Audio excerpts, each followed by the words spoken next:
ಎಲ್ರಿಗೂ ನಮಸ್ಕಾರ. ಎಲ್ಲರಿಗೂ ಉಷಾ ಅಂತರಂಗ ಯೂಟ್ಯೂಬ್ ಚಾನಲ್ಗೆ ಸ್ವಾಗತ. ಯಾರ್ಯಾರೆಲ್ಲ ನನ್ನ ವೀಡಿಯೋಸ್ನ ನೋಡ್ತಾ ಇದ್ದೀರಾ ಪ್ರತಿಯೊಬ್ಬರಿಗೂ ಕೂಡ ಥ್ಯಾಂಕ್ ಯು ಸೋ ಮಚ್. ಎಲ್ಲರೂ ಹೇಗಿದ್ದೀರಾ? ಐ ಹೋಪ್ ಎಲ್ಲರೂ ಕೂಡ ಚೆನ್ನಾಗಿದ್ದೀರಾ ಅಂತ ಭಾವಿಸ್ತಾ ಇವತ್ತಿನ ವಿಡಿಯೋನ ಶುರು ಮಾಡೋಣ. ಇವತ್ತಿನ ವಿಡಿಯೋದಲ್ಲಿ ರೇಷನ್ ಕಾರ್ಡ್ ಬಗ್ಗೆ ಕೆಲವು ಅಪ್ಡೇಟ್ ಬಂದಿದೆ. ಹೊಸ ರೇಷನ್ ಕಾರ್ಡ್ ಬಗ್ಗೆ ಆಗಿರ್ಬೋದು, ಅಥವಾ ಇಂದಿರಾ ರೇಷನ್ ಕಿಟ್ ಬಗ್ಗೆ ಆಗಿರ್ಬೋದು, ಅಥವಾ ತಿದ್ದುಪಡಿ ಆಗಿರ್ಬೋದು, KYC ಆಗಿರ್ಬೋದು, ಈ ಥರ ಸಾಕಷ್ಟು ಅಪ್ಡೇಟ್ ಬಂದಿದೆ. ಇದನ್ನು ಆಹಾರ ಸಚಿವರಾದಂತಹ KH ಮುನಿಯಪ್ಪ ಅವರೇ ಅಪ್ಡೇಟ್ನ ತಿಳಿಸಿದ್ದಾರೆ. ಇದೆಲ್ಲದ್ರ ಬಗ್ಗೆ ತಿಳಿಸ್ತೀನಿ. ಹಾಗಾಗಿ ವಿಡಿಯೋನ ಸ್ಕಿಪ್ ಮಾಡ್ದಲೇ ಸಂಪೂರ್ಣವಾಗಿ ವಿಡಿಯೋನ ನೋಡಿ.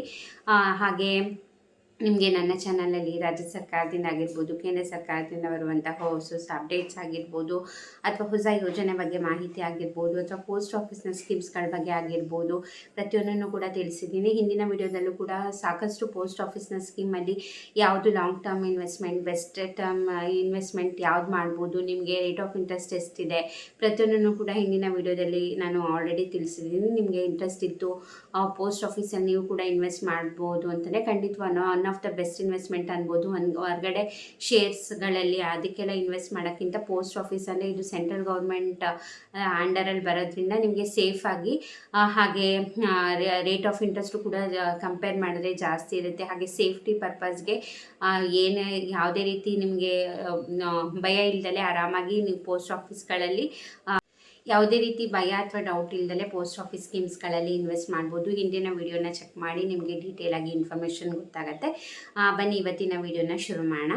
ಇವತ್ತಿನ ವಿಡಿಯೋದಲ್ಲಿ ರೇಷನ್ ಕಾರ್ಡ್ ಬಗ್ಗೆ ನಾನು ಆಗಲೇ ಹೇಳ್ದಂಗೆ ಸಾಕಷ್ಟು ರೇಷನ್ ಕಾರ್ಡ್ ಬಗ್ಗೆ ಅಪ್ಡೇಟ್ ಬಂದಿದೆ. ಮೊದಲನೇದಾಗಿ ಇಂದಿರಾ ರೇಷನ್ ಕಿಟ್ ಬಗ್ಗೆ ತಿಳಿಸ್ತೀನಿ.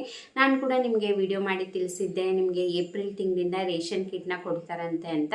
ಬಟ್ ಇನ್ನೂ ಕೂಡ ಯಾವುದೇ ರೀತಿ ಇಂದಿರಾ ರೇಷನ್ ಕಿಟ್ನ ಎಲ್ಲೂ ಕೂಡ ಕೊಡ್ತಾ ಇಲ್ಲ ನನಗೆ ಗೊತ್ತಿರೋ ಪ್ರಕಾರ. ಸೊ ನೀವು ಕಮೆಂಟ್ ಮಾಡಿ ನಿಮ್ಮ ಜಿಲ್ಲೆಗಳಲ್ಲಿ ಏನಾದರೂ ಇಂದಿರಾ ರೇಷನ್ ಕಿಟ್ನ ಕೊಡ್ತಿದ್ದಾರಾ ಅಂತ. ಯಾಕಂದರೆ ಇದ್ರ ಬಗ್ಗೆ ಅಪ್ಡೇಟ್ನ ಕೊಟ್ಟಿದ್ರು ಆಹಾರ ಇಲಾಖೆಯಿಂದನೇ. ಏಪ್ರಿಲಿಂದ ನಾವು ಇಂದಿರಾ ರೇಷನ್ ಕಿಟ್ನ ಕೊಡ್ತೀವಿ, 6 ತಿಂಗಳಿಗಾಗಷ್ಟು ನಾವು ಸಪ್ಲೈ ಇಟ್ಕೊಂಡಿದ್ದೀವಿ, 6 ಮಂತ್ಸ್ವರೆಗೂ ಯಾವುದೇ ರೀತಿ ಶಾರ್ಟೇಜ್ ಬರ್ದಲೇ ನಾವೆಲ್ಲ ವ್ಯವಸ್ಥೆ ಮಾಡ್ಕೊಂಡಿದ್ದೀವಿ, ಏಪ್ರಿಲಿಂದ ನಾವು ಡಿಸ್ಟ್ರಿಬ್ಯೂಷನ್ ಮಾಡ್ತೀವಿ ಅಂತ ಹೇಳಿದರು.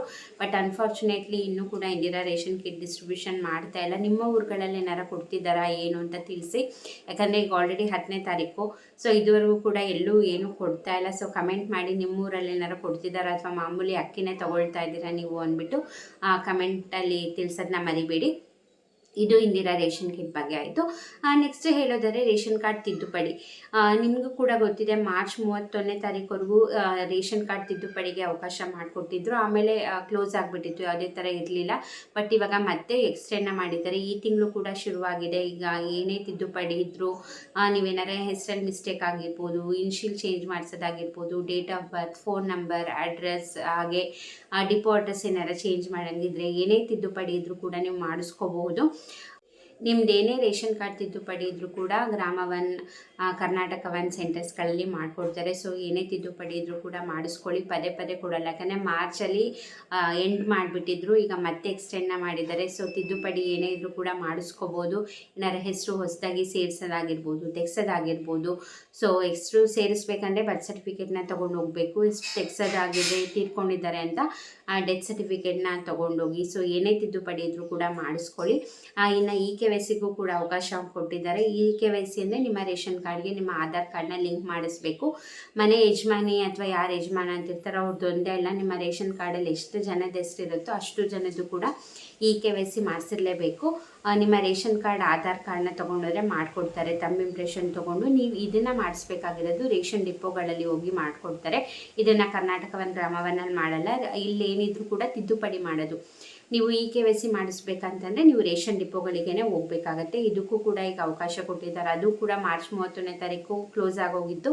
ಈಗ ಮತ್ತೆ KYCಗೂ ಕೂಡ ಅವಕಾಶ ಕೊಟ್ಟಿದ್ದಾರೆ. ಅಕಸ್ಮಾತ್ ನೀವು ಮಾಡಿಸಿಲ್ಲ ಅಂತಂದರೆ KYC ಮಾಡಿಸಿ ಅಂತ ಹೇಳೋ ಉದ್ದೇಶ ಏನಪ್ಪ ಅಂತಂದರೆ, ಬದುಕಿದ್ದೀವಿ ನಾವು, ಈಗ ಹೆಸರಲ್ಲಿ ಏನಾಗಿರುತ್ತೆ ಅಂದರೆ ಕೆಲವು ತೀರ್ಕೊಂಡಿರ್ತಾರೆ ಕೆಲವು ಮನೆಗಳಲ್ಲಿ, ಬಟ್ ಅವರು ಸರ್ಕಾರಕ್ಕೆ ತಿಳಿಸೇ ಇರೋದಿಲ್ಲ, ಹಂಗೆ ಕಂಟಿನ್ಯೂ ಆಗ್ತಾ ಇರುತ್ತೆ. ಸೊ ಇದನ್ನು ತಡೆಗಟ್ಟಕ್ಕೆ ಅಂದ್ಬಿಟ್ಟು KYC ಮಾಡ್ಸೋಕ್ಕಿಲ್ಲದು. KYC ಯಾಕಂದ್ರೆ ತಮ್ಮ ಇಂಪ್ರೆಷನ್ ಕೊಡೋದ್ರಿಂದ ಓಕೆ ಇವ್ರು ಇದ್ದಾರೆ, ಬದುಕಿದ್ದಾರೆ, ಇದು ಕಾರ್ಡ್ನ ಉಪಯೋಗಿಸ್ಕೊಳ್ತಿದ್ದಾರೆ ಅನ್ನೋದು ಸರ್ಕಾರಕ್ಕೂ ಕೂಡ ನಂಬಿಕೆ ಬರುತ್ತೆ. ಅದಕ್ಕೆ ಈ KYC ಮಾಡಿಸ್ಬೇಕಂತ ಹೇಳೋದು. ನೀವು ಅಕಸ್ಮಾತ್ ಮಾಡಿಸಿಲ್ಲ ಅಂದರೆ ನಿಮ್ಮ ರೇಷನ್ ಕಾರ್ಡ್ ಕ್ಯಾನ್ಸಲ್ ಆಗೋ ಚಾನ್ಸಸ್ ಇರುತ್ತೆ. ಸೊ ಹಾಗಾಗಿ ಅಕಸ್ಮಾತ್ ಏನಾರ ಮಾಡಿಸಿಲ್ಲ ಅಂದರೆ ದಯವಿಟ್ಟು ಹೋಗಿ ಮಾಡಿಸ್ಕೊಳ್ಳಿ. ಡಿಪೋನಲ್ಲಿ ಹೋದರೆ ನಿಮ್ಮ ರೇಷನ್ ಕಾರ್ಡ್ ನೀವು ಯಾರ್ದು ಈ KYC ಆಗಬೇಕಾಗಿದ್ದು ಅವರ ಆಧಾರ್ ಕಾರ್ಡ್ ತೊಗೊಂಡು ಅವರೇ ಹೋಗ್ಬೇಕು. ಯಾಕಂದರೆ ತಮ್ಮ ಇಂಪ್ರೆಷನ್ ತೊಗೊಳ್ಳೋದ್ರಿಂದ ಅವರೇ ಹೋದರೆ ನಿಮಗೆ ಈ KYCನ ಮಾಡಿಕೊಡ್ತಾರೆ ಡಿಪೋದಲ್ಲಿ. ನೆಕ್ಸ್ಟ್ ವಿಚಾರ ಏನಪ್ಪ ಅಂತಂದರೆ ರೇಷನ್ ಕಾರ್ಡ್ ಬಗ್ಗೆ ಕ್ಯಾನ್ಸಲೇಷನ್ ಬಗ್ಗೆ ಕೂಡ KH ಮುನಿಯಪ್ಪ ಅವರು ಕೆಲವು ಅಪ್ಡೇಟ್ನ ಕೊಟ್ಟಿದ್ದಾರೆ. ಇವಾಗ ಯಾವುದಾದ್ರು ಕ್ಯಾನ್ಸಲೇಷನ್ ಮಾಡ್ತಿದ್ದಾರೆ ಅಂತಂದರೆ, ಈಗ ಕೆಲವು ಮನೆಗಳಲ್ಲಿ ಎರಡೆರಡು ರೇಷನ್ ಕಾರ್ಡ್ ಮಾಡ್ಕೊಂಡಿರ್ತಾರೆ. ಗಂಡ ಹೆಂಡತಿದು ಒಂದು ರೇಷನ್ ಕಾರ್ಡ್ ಇರುತ್ತೆ, ಅತ್ತೆ ಮಾವಂದೊಂದು ರೇಷನ್ ಕಾರ್ಡ್ ಇರುತ್ತೆ. ಒಂದೇ ಮನೇಲಿ ಇರ್ತಾರೆ, ಬಟ್ ಎರಡೆರಡು ರೇಷನ್ ಕಾರ್ಡ್ ಇರುತ್ತೆ. ಒಂದೇ ಅಡ್ರೆಸ್ ಇರುತ್ತೆ, ಎರಡೆರಡು ರೇಷನ್ ಕಾರ್ಡ್ ಇರುತ್ತೆ. ಸೊ ಇಂಥವ್ರದ್ದೆಲ್ಲ ಈಗ 100ಗೆ 30% ಅಷ್ಟು ರೇಷನ್ ಕಾರ್ಡ್ಗಳು ಒಂದೇ ಮನೇಲಿ ಎರಡೆರಡು ರೇಷನ್ ಕಾರ್ಡ್ಗಳು ಸಿಗ್ತಿದೆಯಂತೆ. ಇದ್ರ ಬಗ್ಗೆ ಅವರು ಡೌಟ್ ಪಟ್ಟಿದ್ರು. ಬಟ್ ಇವಾಗ ಅವರಿಗೆ ಎಲ್ಲ ವೆರಿಫೈ ಮಾಡಿ ಇವಾಗ 100ಗೆ 30% ಜನ ಒಂದೊಂದು ಮನೇಲಿ ಎರಡೆರಡು ಕಾರ್ಡ್ ಮಾಡಿಸ್ಕೊಂಡಿದ್ದಾರಂತೆ. ಸೊ ಈಗ ಅವ್ರದ್ದೆಲ್ಲ ಕ್ಯಾನ್ಸಲೇಷನ್ ಆಗ್ತಿದೆ. 2 ಕಾರ್ಡು ಕ್ಯಾನ್ಸಲ್ ಆಗುತ್ತೆ. ನೀವು ಅರ್ಹದಿದ್ದರೂ ಕೂಡ ನೀವು BPL ರೇಷನ್ ಕಾರ್ಡ್ಗೆ ನಿಮ್ಮ ಆದಾಯ ಆಗಿರ್ಬೋದು ಅಥವಾ ನಿಮ್ದು ಏನೇ ಇವಾಗ ಏನು ಮಾನದಂಡಗಳಿದೆ BPL ಕಾರ್ಡಿಗೆ, ಅದು ಸೆಂಟ್ರಲ್ ಗೌರ್ಮೆಂಟಿಂದ ಆಗಿರ್ಬೋದು, ಸ್ಟೇಟ್ ಗೌರ್ಮೆಂಟಿಂದ ಆಗಿರ್ಬೋದು, ನೀವು BPLಗೆ ಅರ್ಹರಿದ್ದರೂ ಕೂಡ ನೀವು ಒಂದು ಮನೇಲಿ 2 ರೇಷನ್ ಕಾರ್ಡ್ ಇಟ್ಕೊಂಡಿದ್ದೀರಾ ಅಥವಾ ಮಕ್ಕಳದೇ ಒಂದು, ಅಪ್ಪ ಅಮ್ಮಂದೇ ಒಂದು, ಈ ಥರ ಇಟ್ಕೊಂಡಿದ್ದೀರಾ ಅಂದರೆ ನಿಮ್ಮದು 2 ರೇಷನ್ ಕಾರ್ಡು ಕೂಡ ಕ್ಯಾನ್ಸಲ್ ಆಗುತ್ತೆ. ಮಕ್ಕಳದು ಕ್ಯಾನ್ಸಲ್ ಆಗುತ್ತೆ, ಅಪ್ಪ ಅಮ್ಮಂದು ಕೂಡ ಕ್ಯಾನ್ಸಲ್ ಆಗುತ್ತೆ. ಇದ್ರ ಬಗ್ಗೆ ಸಾಕಷ್ಟು ಸತಿ ವಾರ್ನಿಂಗು ಕೂಡ ಕೊಟ್ಟಿರ್ತಾರೆ. ಎರಡೆರಡು ರೇಷನ್ ಕಾರ್ಡ್ ಇದ್ದರೆ ಒಂದು ಕ್ಯಾನ್ಸಲ್ ಮಾಡಿಸಿ ಅಂತ. ಬಟ್ ಅನ್ಫಾರ್ಚುನೇಟ್ಲಿ 100ಗೆ 30% ಅಷ್ಟು ಇನ್ನೂ ಒಂದು ಮನೇಲಿ ಎರಡೆರಡು ರೇಷನ್ ಕಾರ್ಡ್ ಯೂಸ್ ಮಾಡ್ತಿದ್ದಾರಂತೆ. ಸೊ ಈಗ ಅಂಥವ್ರದ್ದೆಲ್ಲದೂ ಕೂಡ ಕ್ಯಾನ್ಸಲ್ ಮಾಡ್ತಾ ಇದ್ದಾರೆ. ಸೊ ಹಾಗಾಗಿ ನಿಮ್ಮದು ಏನಾರ ರೇಷನ್ ಕಾರ್ಡ್ ಎರಡು ಇತ್ತು ಅಂದರೆ ಇಬ್ಬರದ್ದು ಕೂಡ ಕ್ಯಾನ್ಸಲ್ ಆಗುತ್ತೆ. ನೀವು ಮತ್ತೆ ಅಪ್ಲೈ ಮಾಡೋಕ್ಕೂ ಕೂಡ ಆಗಲ್ಲ, ಪರ್ಮನೆಂಟಾಗಿ ಕ್ಯಾನ್ಸಲ್ ಮಾಡಿಬಿಡ್ತಾರೆ. ನೆಕ್ಸ್ಟ್ ಅಪ್ಡೇಟ್ ಏನಪ್ಪ ಅಂತಂದರೆ, ಇದು ಗುಡ್ ನ್ಯೂಸ್ ಅಂತಲೇ ಹೇಳ್ಬೋದು KH ಮುನಿಯಪ್ಪ ಅವರು ಕೊಟ್ಟಿರೋದು. ಯಾಕಂದರೆ ಈಗ ಏಪ್ರಿಲ್ ತಿಂಗಳಲ್ಲಿ ಹೊಸ ರೇಷನ್ ಕಾರ್ಡ್ಗೆ ಅರ್ಜಿ ಸಲ್ಲಿಸೋಕ್ಕೆ ಅವಕಾಶ ಮಾಡಿಕೊಡ್ತೀವಿ ಅಂತ ಹೇಳಿದರು ಜನರಲ್ ಕ್ಯಾಟಗರಿಯವ್ರಿಗೆ. ಬಟ್ ಇನ್ನೂ ಡೇಟ್ ಅನೌನ್ಸ್ ಮಾಡಿಲ್ಲ. ಬಟ್ ಗುಡ್ ನ್ಯೂಸ್ ಏನಪ್ಪ ಅಂತಂದರೆ, ಇವಾಗ ಏನೀಗ ಹೊಸದಾಗಿ ಅರ್ಜಿ ಸಲ್ಲಿಸೋಕ್ಕೆ ಅವಕಾಶನ ಮಾಡಿಕೊಡ್ತಾರೆ. ಈಗ ತುಂಬ ಜನ ರಿಕ್ವೆಸ್ಟ್ ಮಾಡ್ತಿದ್ದಾರಂತೆ ನಮಗೆ ಅರ್ಜಿ ಸಲ್ಲಿಸೋಕ್ಕೆ ಅವಕಾಶ ಕೊಡಿ ಅಂತ. ಯಾಕಂದರೆ ಸಾಕಷ್ಟು ವರ್ಷಗಳಾಗೋದು, ಹೊಸ ಕಾರ್ಡಿಗೆ ಅವಕಾಶನೇ ಕೊಟ್ಟಿಲ್ಲ. ಮಧ್ಯದಲ್ಲಿ ಒಂದು 2-3 ಸತಿ ಕೊಟ್ಟಿದ್ರು. ಬಟ್ ಅನ್ಫಾರ್ಚುನೇಟ್ಲಿ ಯಾರಿಗೂ ಇನ್ಫಾರ್ಮ್ ಮಾಡಿರಲಿಲ್ಲ. ಒಂದು ನ್ಯೂಸಲ್ಲಿ, ಮೀಡಿಯಾಗಳಲ್ಲಿ ಅಥವಾ ನ್ಯೂಸ್ ಪೇಪರಲ್ಲಿ ಯಾವುದೇ ರೀತಿ ಹೇಳಿರಲಿಲ್ಲ. ಸಡನ್ನಾಗಿ ಅಪ್ಲಿಕೇಶನ್ ಬಿಟ್ಟರು. ಬಟ್ ತುಂಬ ಜನಕ್ಕೆ ಅಪ್ಲೈ ಮಾಡೋಕ್ಕೆ ಅವಕಾಶನೇ ಕೊಟ್ಟಿರಲಿಲ್ಲ. 1 ಅವರ್ 2 ಅವರ್ ಇಟ್ಟಿದ್ರು ಅಷ್ಟೇ.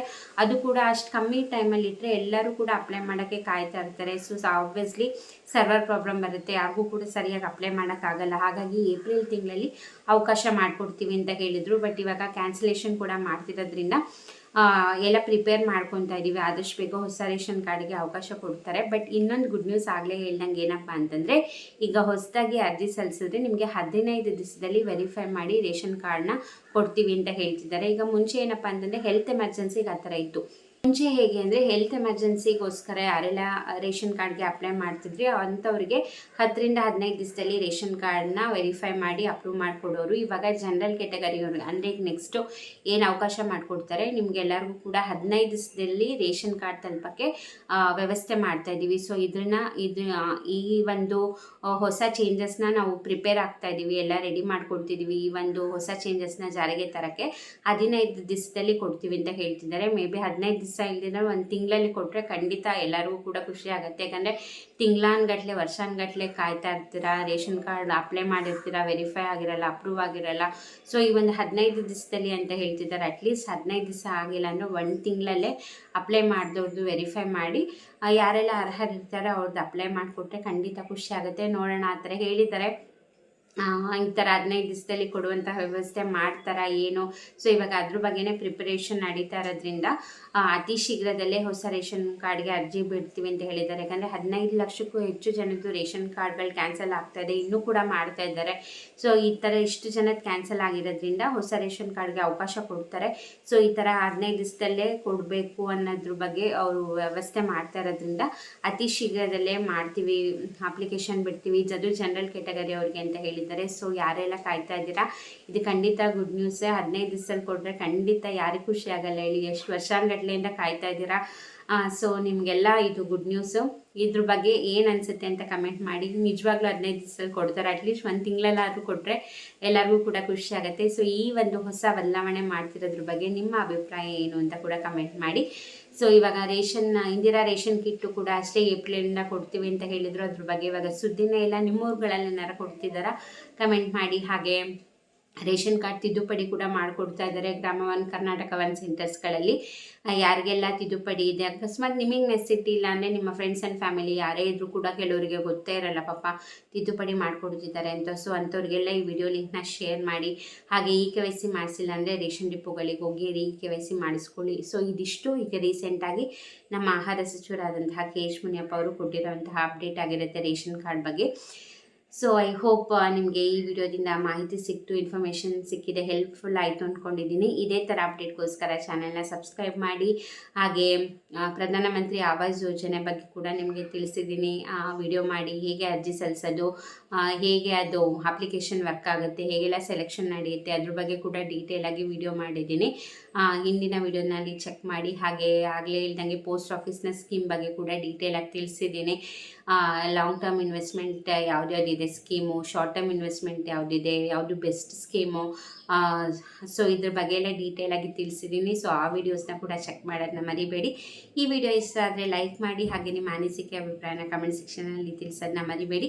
ಹಾಗೆ ಸಬ್ಸ್ಕ್ರೈಬ್ ಮಾಡ್ಕೊಳೋದನ್ನ ಮರಿಬೇಡಿ. ತುಂಬ ಜನ ವೀಡಿಯೋಸ್ನ ನೋಡ್ತೀರಾ, ಸಬ್ಸ್ಕ್ರೈಬ್ ಮಾಡ್ಕೊಂಡಿರಲ್ಲ, ಲೈಕ್ ಮಾಡಿರಲ್ಲ. ಸೊ ಲೈಕ್ ಸಬ್ಸ್ಕ್ರೈಬ್ ಮಾಡಿಕೊಂಡ್ರೆ ನಮಗೂ ಕೂಡ ಮೋಟಿವೇಶನ್ ಸಿಗುತ್ತೆ. ಇದೇ ರೀತಿ ಹೆಚ್ಚು ವೀಡಿಯೋಸ್ನ ನಿಮಗೆ ಮಾಡ್ತಾ ಇರ್ತೀನಿ. ಸೊ ಸಪೋರ್ಟ್ ಮಾಡೋದನ್ನ ಮರಿಬೇಡಿ. ಇಷ್ಟೊತ್ತು ವಿಡಿಯೋ ನೋಡಿದ್ದಕ್ಕೆ ಥ್ಯಾಂಕ್ ಯು ಸೊ ಮಚ್. ನಮಸ್ಕಾರ.